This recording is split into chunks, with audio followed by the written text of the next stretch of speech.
Kallayya driver Kannada YouTube ಚಾನಲ್ಗೆ ಸ್ವಾಗತ. ಇಂದು ನಾವು ಗಣೇಶ್ ಬಸ್ ಕ್ಲೀನಿಂಗ್ ಪ್ರಕ್ರಿಯೆಯನ್ನು ಸಂಪೂರ್ಣವಾಗಿ ನೋಡೋಣ. ಬಸ್ ಕ್ಲೀನಿಂಗ್ ಯಾಕೆ ಮುಖ್ಯ, ಹೇಗೆ ಮಾಡಬೇಕು, ಯಾವ್ಯಾವ ಸ್ಟೆಪ್ ಇವೆ ಎಲ್ಲವನ್ನು ಈ ವಿಡಿಯೋದಲ್ಲಿ ವಿವರವಾಗಿ ತಿಳಿಯೋಣ. ಬಸ್ ಕ್ಲೀನಿಂಗ್ ತುಂಬ ಮುಖ್ಯವಾದದ್ದು. ಇದರಿಂದ ಪ್ರಯಾಣಿಕರಿಗೆ ಸ್ವಚ್ಛತೆ ಮತ್ತು ಆರೋಗ್ಯ ಸಿಗುತ್ತದೆ. ಡ್ರೈವರ್ ಮತ್ತು ಸಿಬ್ಬಂದಿಗೆ ಕೆಲಸ ಸುಲಭವಾಗುತ್ತದೆ. ಬಸ್ ದೀರ್ಘಕಾಲ ಉತ್ತಮ ಸ್ಥಿತಿಯಲ್ಲಿರಲು ಇದು ಮುಖ್ಯ ಕಾರಣವಾಗಿರುತ್ತದೆ. ಹಾಗಾಗಿ ಪ್ರತಿದಿನ ಮತ್ತು ವಾರಕ್ಕೆ ಒಂದು ಬಾರಿ ಡೀಪ್ ಕ್ಲೀನಿಂಗ್ ಮಾಡುವುದು ಅತ್ಯಗತ್ಯ. ಮೊದಲು ನಾವು ಬಸ್ ಹೊರಭಾಗ ಕ್ಲೀನ್ ಮಾಡ್ತೀವಿ. ತಾವೀಗ ವಿಡಿಯೋದಲ್ಲಿ ನೋಡ್ತಾ ಇರ್ಬೋದು ಯಾವ ರೀತಿಯಾಗಿ ಬಸ್ಸನ್ನು ಕ್ಲೀನ್ ಮಾಡ್ತಾ ಇದ್ದಾರೆ ಅಂತ. ಮೊದಲಿಗೆ ನೀರನ್ನು ಸಿಂಪಡಿಸಿ ಧೂಳನ್ನು ತೆಗಿತಾರೆ.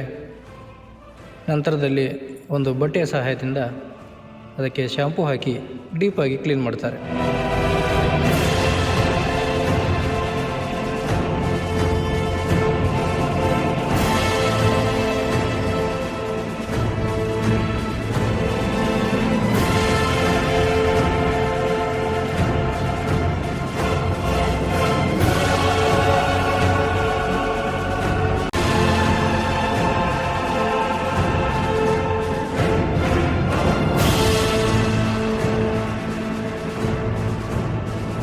ಒಂದು ಏಣಿಯ ಸಹಾಯದಿಂದ ಬಸ್ ಮೇಲ್ಭಾಗಕ್ಕೆ ಹತ್ತಿ ಗ್ಲಾಸ್ಗಳನ್ನು ತುಂಬ ನೀಟಾಗಿ ಸ್ವಚ್ಛಗೊಳಿಸ್ತಾರೆ.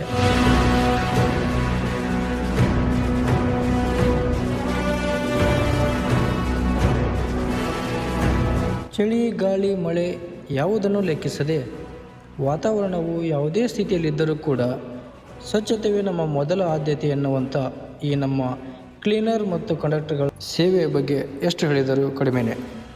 ಕ್ಲೀನಿಂಗ್ ಡಿಪಾರ್ಟ್ಮೆಂಟಲ್ಲಿ ಕೆಲಸ ಮಾಡುವಂಥ ಎಲ್ಲ ಸಿಬ್ಬಂದಿ ವರ್ಗದವರಿಗೆ ಹ್ಯಾಟ್ಸ್ ಆಫ್ ಹೇಳಲೇಬೇಕು.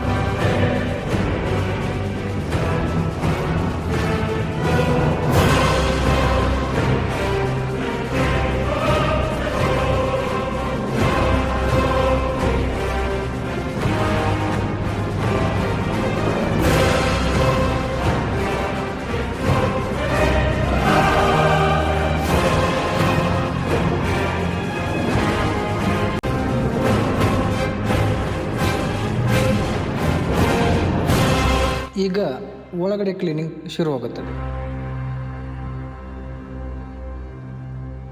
ಡ್ರೈವರ್ ಕ್ಯಾಬಿನ್ ಕೂಡ ತುಂಬ ಅಚ್ಚುಕಟ್ಟಾಗಿ ಕ್ಲೀನ್ ಮಾಡುವುದು. ತಾವೀಗ ನೋಡ್ತಾ ಇರ್ಬೋದು ಒಂದು ಟ್ರಿಪ್ ಹೋಗಿ ಬಂದಂಥ ಈ ನಮ್ಮ ಗಣೇಶ್ ಬಸ್ ಸೀಟ್ ಕವರ್ ಸಂಪೂರ್ಣವಾಗಿ ಗಲೀಜಾಗಿರ್ತದೆ. ಅದರ ಮೇಲೆ ಡಸ್ಟ್ ಕೂಡ ಕುಂತಿರುತ್ತೆ.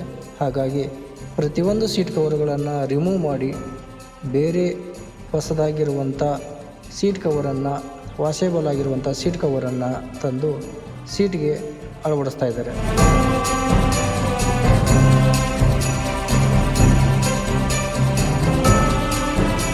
ಇದೇ ರೀತಿಯಾಗಿ ಒಂದು ಟ್ರಿಪ್ ಹೋಗಿ ಬಂದಂಥ ಎಲ್ಲ ಬಸ್ಗಳ ಸೀಟ್ ಕವರ್ಗಳನ್ನು ತೆಗೆದುಹಾಕಿ ವಾಷೇಬಲ್ ಆದಂಥ ಸೀಟ್ ಕವರ್ಗಳನ್ನು ಅಳವಡಿಸುವುದು, ಸ್ವಚ್ಛತೆಗೆ ಮೊದಲ ಪ್ರಾಮುಖ್ಯತೆ ಕೊಡುವುದು ಈ ಬಸ್ಸಿನ ಮುಖ್ಯ ಉದ್ದೇಶವಾಗಿದೆ.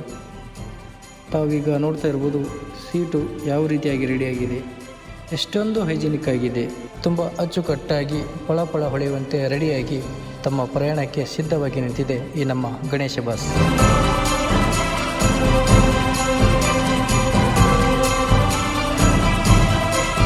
ಈಗ ನೋಡಿ, ಕ್ಲೀನಿಂಗ್ ಆದ ಮೇಲೆ ಬಸ್ ಹೊಸದಾಗಿ ಕಾಣುತ್ತದೆ. ಪ್ರಯಾಣಿಕರಿಗೆ ಕಂಫರ್ಟ್ ಆಗುತ್ತದೆ. ಬಸ್ ವ್ಯಾಲ್ಯೂ ಕೂಡ ಹೆಚ್ಚಾಗುತ್ತದೆ. ಈ ವಿಡಿಯೋ ನಿಮಗೆ ಇಷ್ಟವಾಗಿದ್ದರೆ ಲೈಕ್ ಮಾಡಿ, ಶೇರ್ ಮಾಡಿ ಮತ್ತು ನಮ್ಮ ಚಾನಲ್ ಸಬ್ಸ್ಕ್ರೈಬ್ ಮಾಡಿ. ಇನ್ನಷ್ಟು ಬಸ್ ವಿಡಿಯೋಗಾಗಿ ನಮ್ಮ ಕಲ್ಲಯ್ಯ ಡ್ರೈವರ್ ಕನ್ನಡ ಯೂಟ್ಯೂಬ್ ಚಾನಲ್ಗೆ ಸಬ್ಸ್ಕ್ರೈಬ್ ಆಗಿ. ಧನ್ಯವಾದಗಳು.